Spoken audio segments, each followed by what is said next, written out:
Welcome to Mediumship Sparks, where we connect more deeply with spirit and source and follow the sparks of insight and inspiration that bring us greater awareness, healing, and just more flow into our lives. I'm Noelle Dean, intuitive medium, licensed therapist, and your host. A quick note before we begin: this podcast is for educational purposes only and provides general information. It is not medical or psychological advice and is not a substitute for care from a licensed health professional. I'm so grateful we get to step into this together. Let's dig in. Welcome to today's episode.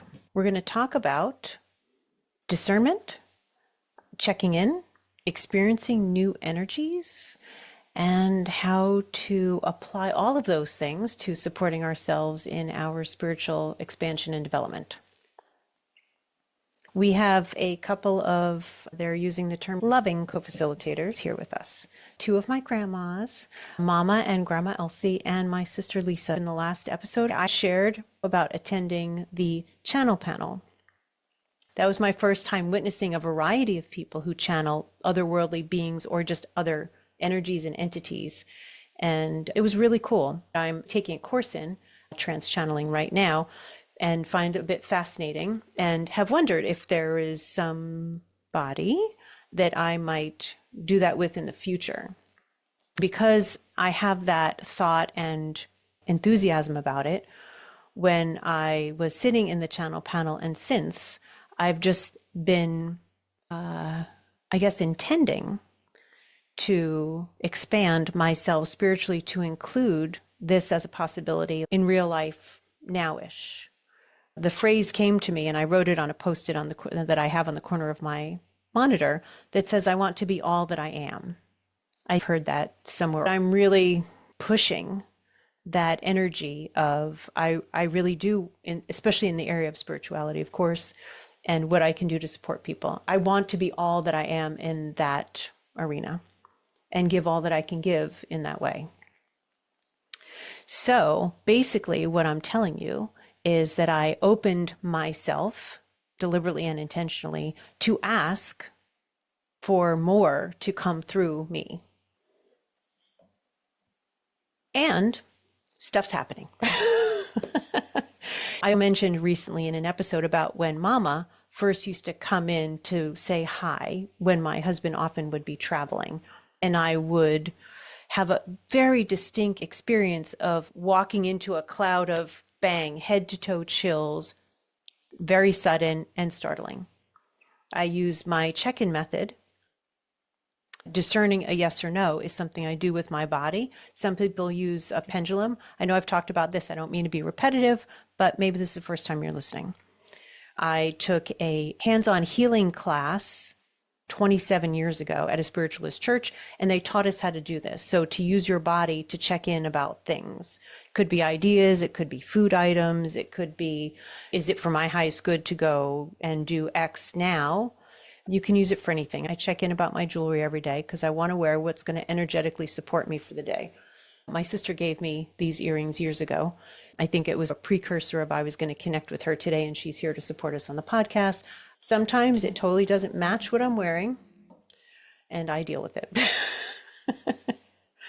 But that's the check-in. I'm going to describe how I do that because I'm going to marry it with a discernment about the experience I'm having.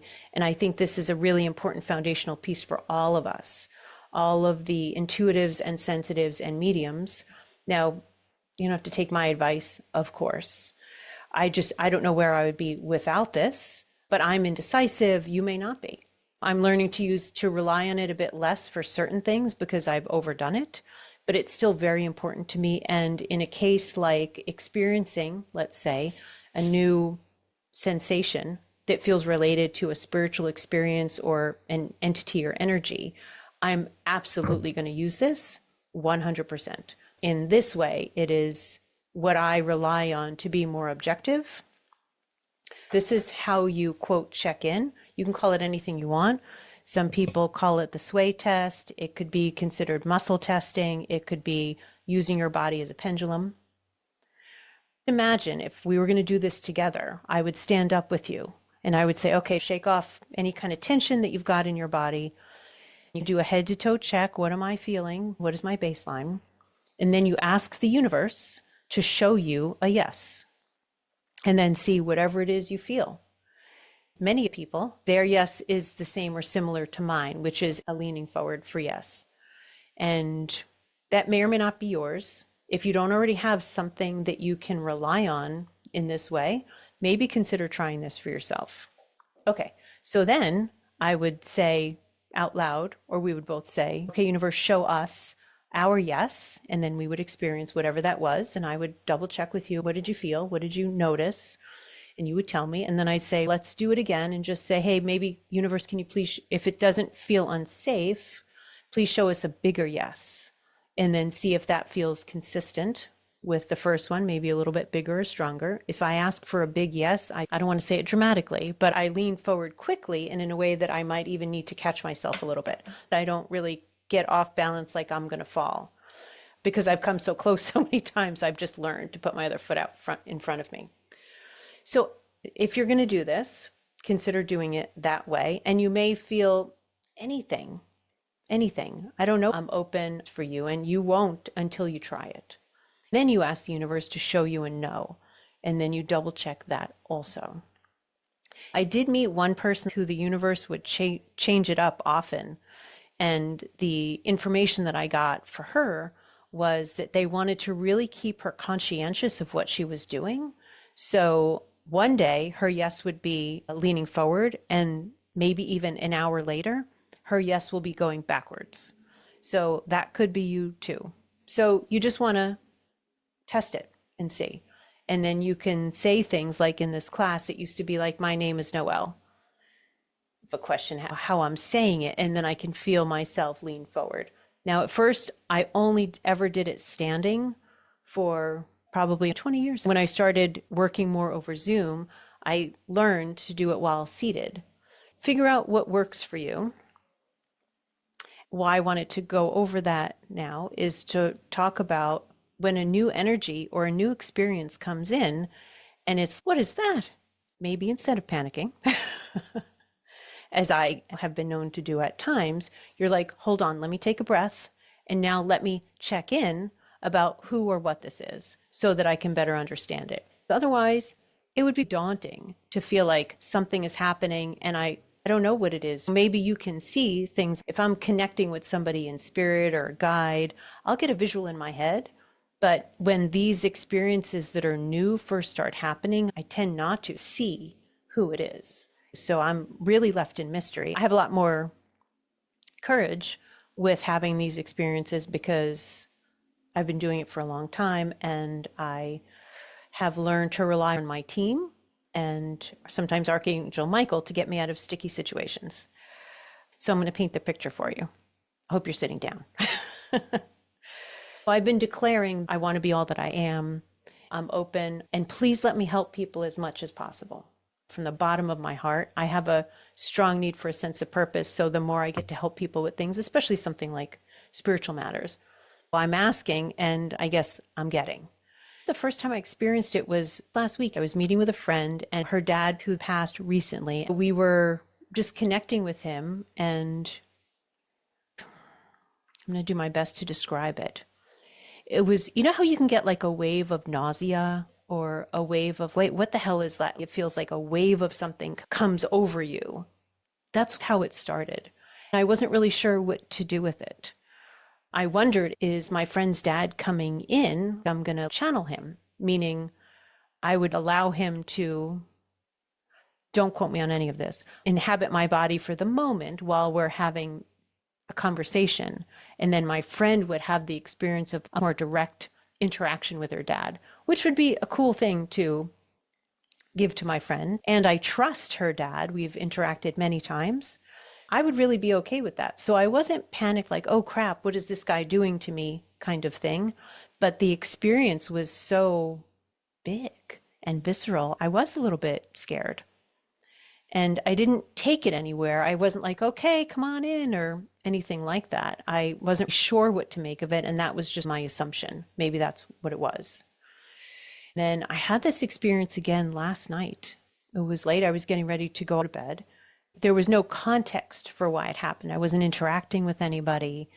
It was late. I take sleep gummies, so I was a little woozy. and it was pretty uncomfortable. I was a little bit nervous. I went to sit down just in case because I wasn't feeling super secure on my feet. I did tell my husband that I was feeling a little bit off and I wasn't sure what to make of it. That was all I said because I didn't know if I needed any help from him in some kind of way, but I wanted him to be aware of what was happening. And it just passed. And then it came about this morning, soon after I woke up. I have trust in myself and the spiritual world around me that I can discern, make decisions, set boundaries. And if something really isn't right for me or doesn't feel right to me, I can be like, get the F out, mean it, get support for that, and stick with it. I don't know that I would have felt so confident about doing that even 2 years ago. But I feel a lot more secure in that, in the knowledge of that, and that I can stick with that kind of commitment. Like empowerment. This is a really important thing to have in this area of spiritual life, because that lack of, I don't want to say knowing who you are, like you have a very distinct identity, but we have to have a sense of inner strength of we know who we are, and maybe even bigger, we know who we're not.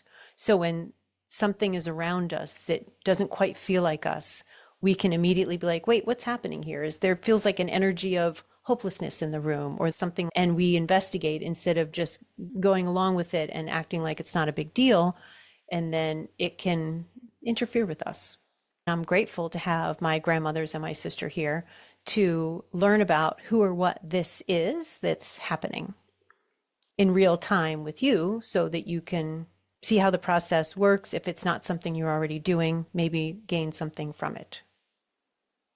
I should also add that from the channel panel, there was an activation where there was a visual and sound, light language and music. Doing that was an implied declaration of, hey, I'm more open now. So I'm bearing that in mind as well, that I opened up the door. Not to take away from, I continue to need to use my own discernment and boundaries and judgment to make sure that I'm safe, who I'm connecting with is safe, has good intentions, and all of that. And with whoever or whomever you may want to connect with, we never want to be like, hey, who's ever in the neighborhood, come on in kind of thing. I'm sure you know that, but it bears restating.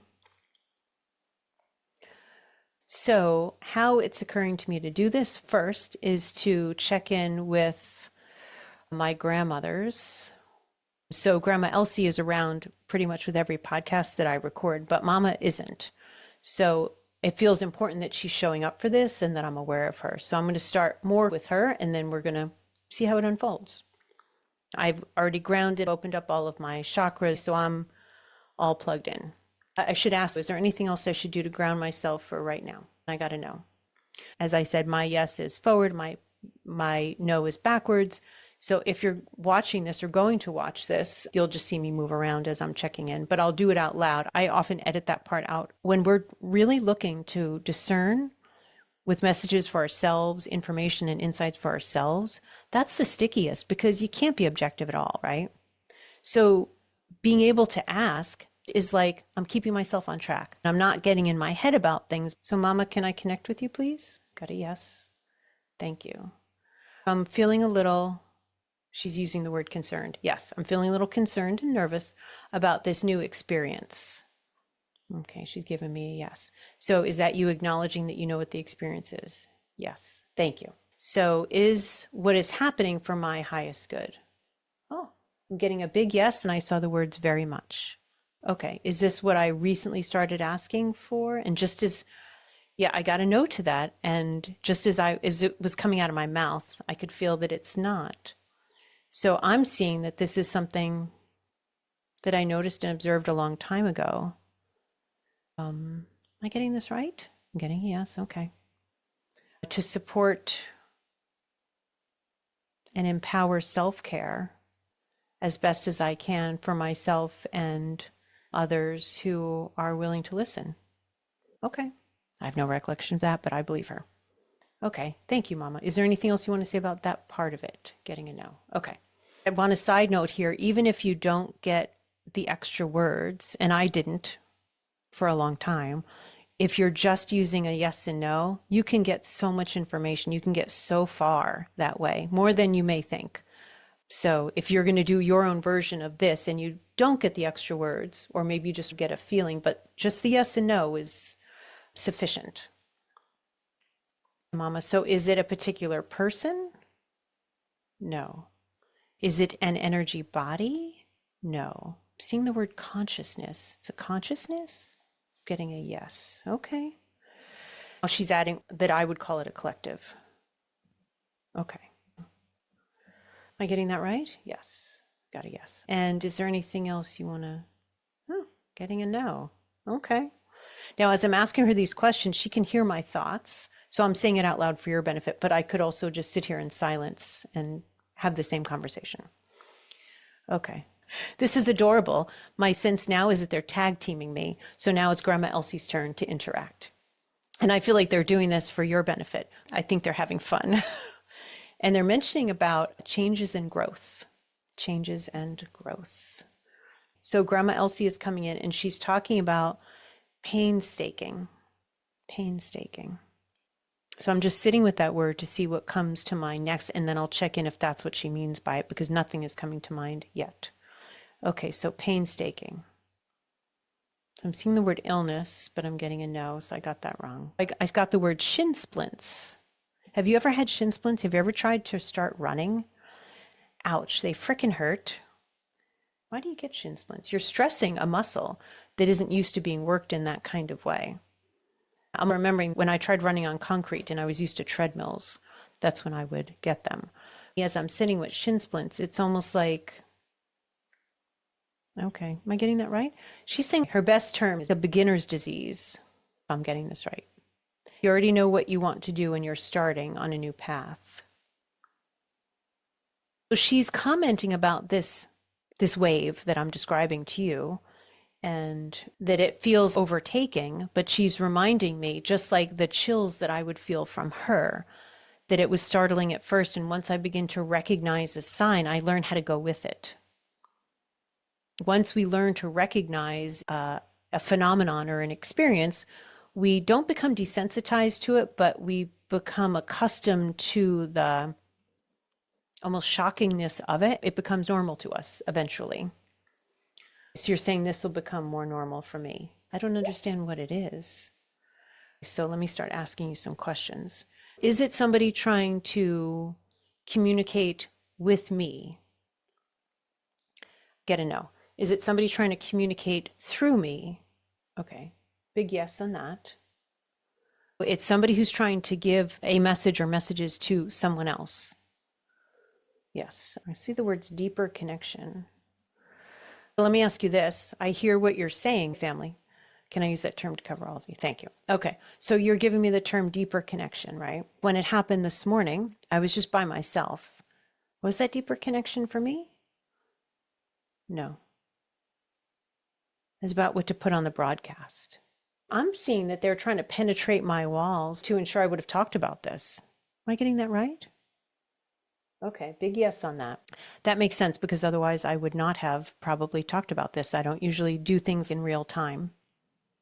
Just to clarify, so when I had that experience with my friend and her dad, oh, okay. I'm seeing the words open invitation to channel him through me. Am I getting that right? Wow, okay. And so last night, that was for Grant. Okay. I'm seeing my husband's paternal grandfather, who's been around a few times to give messages. Okay, so he wanted to do that with Grant. Okay, interesting. So is this related to being newly available for this, the idea of trance channeling, or being better available for trance channeling? Big yes on that. That makes sense. Is there something that I could do or should do differently? Get a no. What's occurring to me in this moment, and please correct me if I'm wrong, is that maybe my job in this moment in time is to get used to that feeling and not get scared. Got a yes. Okay. So they're saying to try it for myself. The words I'm seeing is that it's my job to practice getting used to that feeling And then when it doesn't make me nervous, then I would be a clearer channel. Am I getting that right? That feels very right to me. Anytime we're really looking to connect with spirit, and just that is an all-encompassing term, being nervous or anxious, not conducive to relaxing into the connection and the information. Of course, it's no different for me. I've had practice with that today because I was a bit nervous on having a shortage of time. And I had two people who it felt right to give them messages. I had to release the anxiety about doing a podcast recording that I really wanted to get done. I had to look at my calendar and plan when could I do this at a different time so I can release all concerns and relax into connecting with whoever is bringing these messages through to people that really want the messages. Okay. Now, I don't want to forget about my sister. She's showing a visual. This is adorable, as if I have a sundae, but my focus is the whipped cream and the cherry on top, and talking to her is the cherry on top. My sister does not have self-esteem issues, just in case anybody was wondering. She says, never did, never will. So Lisa, did you want to add something to all of this? I'm getting a yes. She's making a joke as if she's on camera saying hello, everybody in TV land. She knows it's YouTube. She's being funny. What do you want to add? This is a sensitive subject. I don't want to encourage anyone to connect with anything that doesn't actually feel safe. And maybe that's the part to go back to right now, is to check in if what you're feeling is for your highest good to even connect with. And I did some of that yesterday. I did some of that here with you when I was asking Mama that. Doesn't matter who I'm asking that to. It could just be my higher self or even just the universe in general. I do it to whomever I feel called to connect with about this thing that I'm checking in about. Just as an encouragement, anything that feels too something overwhelming, maybe even dark, whatever it is. I say this with love, but it's not worth it to compromise yourself to feel more connected. I've done that many times. Trust me, having to undo. It's like getting into a bad relationship when you already know the person's kind of a jackass. Then you're like, ah, crap. Now I'm going to have to do all the work to get out of this relationship and cut the ties that bind us together, kind of thing. And it can feel that way in a spiritual connection. And you can call on Archangel Michael to come in about that. Thank you. It just occurred to me, oh, we should ask Archangel Michael if he has anything to chime in about. And then I saw this beautiful visual of my sister as if she's bowing down with her arms, like, here I present to you. And she's suggesting to connect with Archangel Michael. I'm appreciating my sister being so humble to not need to get her words in to the podcast. Thank you, Lisa. Okay, Archangel Michael, sir, may I connect with you, please? Thank you. Am I getting this right, that I'm getting him? Okay, big yes. Thank you. Sir, is there anything you would like to add for myself and anybody who listens to the podcast about the idea of experiencing a new energy coming into our environment or our energetic space when we're not really sure who or what it is and its intention? I'm suggesting that we can ask our team and use the check-in method that I use all the time to get answers about who and what it is and if it's safe to connect deeper. Do you agree with that? I'm seeing the words by principle.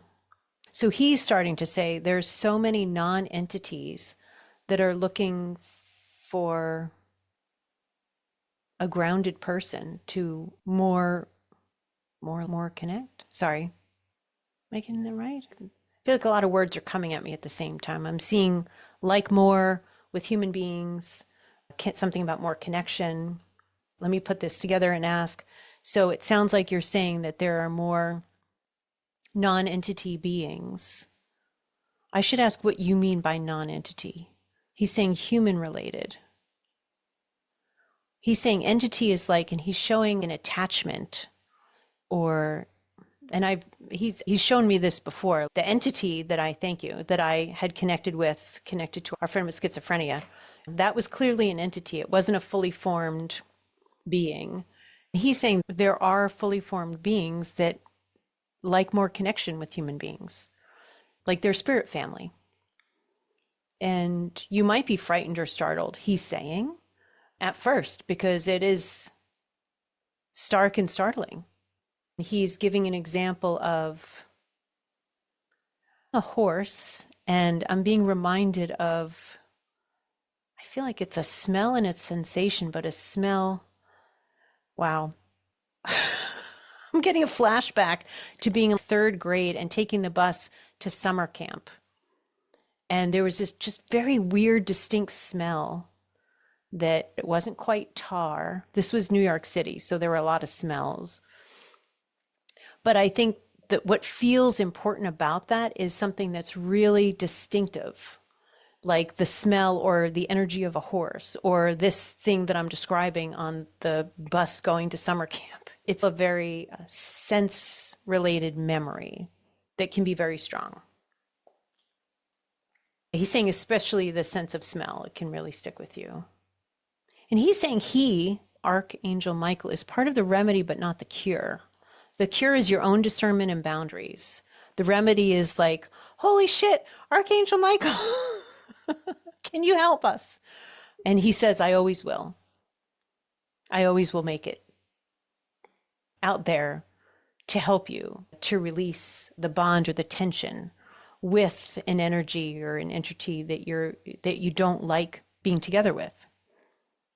So you can count on me for that if you call me. He's suggesting to call him 3 times. That's how I was shown to do it that way. But that's normally how I do it, is I ask for him 3 times. Archangel Michael, can I please connect with you? Or however I say it. I didn't do that today because my sister brought him in, but that was an exception. He's saying there are so many lovely beings that would love more connection with human beings, but you can never escape using your own discernment for that.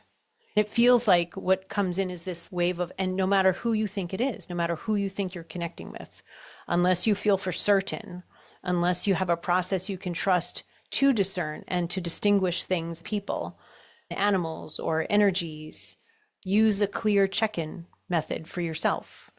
And he's showing using a small metal cup with water in it, with a coin related to that. Am I seeing this right? Looks like you drop the coin in, and heads is this answer, tails is that answer. You drop the coin in vertically. I've never seen that before. She's showing a pendulum. She's showing somebody using their arm and muscle testing that way. She's showing somebody who meets with a group, I think 3 people in total, or they have 3 people that they ask, hey, can you sense what this is and if it's good for me? So using other people would be a great way to get a more objective answer. Yeah. And he's saying that for me to use my check-in method because it's the most tried and true for me. And it's not for everybody else. Yeah. And then he's saying, and go with your gut. Even if you feel like, because you could be a little duped, he's saying, even if you feel like everything seemed like it checked out, but I just can't get over not being comfortable. He's saying maybe it's just too much. Maybe there's more that's coming through than you're actually comfortable with or truly comfortable with, and you should be honest with yourself about that. And he's also reminding us that when we have a team of people that we're really in communion with, then you have a greater sense of safety because you're also so clear that you're not on your own. He's saying that sometimes individuals can have the delusion of, oh, solo mio, is how he's saying it, that this is them on their own, like truly on their own about things. But he's saying that's never really the case.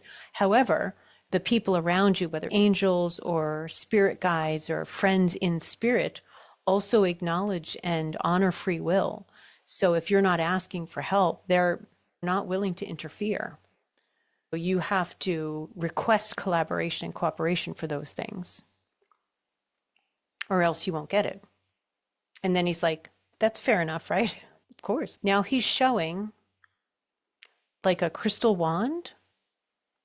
So I've seen them in selenite. I have a few, but this may be quartz crystal or something along those lines. It's white/opaque-ish.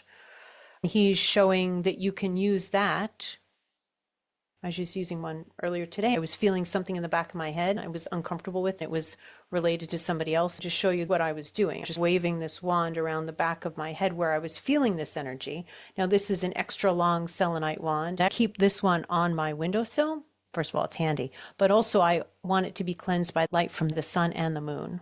He's talking about crystal friends. If you feel a coherence with that, crystals could be great. He's also showing burning sage or other rites or rituals that help you clear things for yourself and focus on your own empowerment, that you're like your own sovereign state, he's saying. So it's your job to, if you used an analogy of truly a sovereign state, you would be responsible for trash pickup, sweeping the streets, and like all of the maintenance that goes with that. And he's using it that way.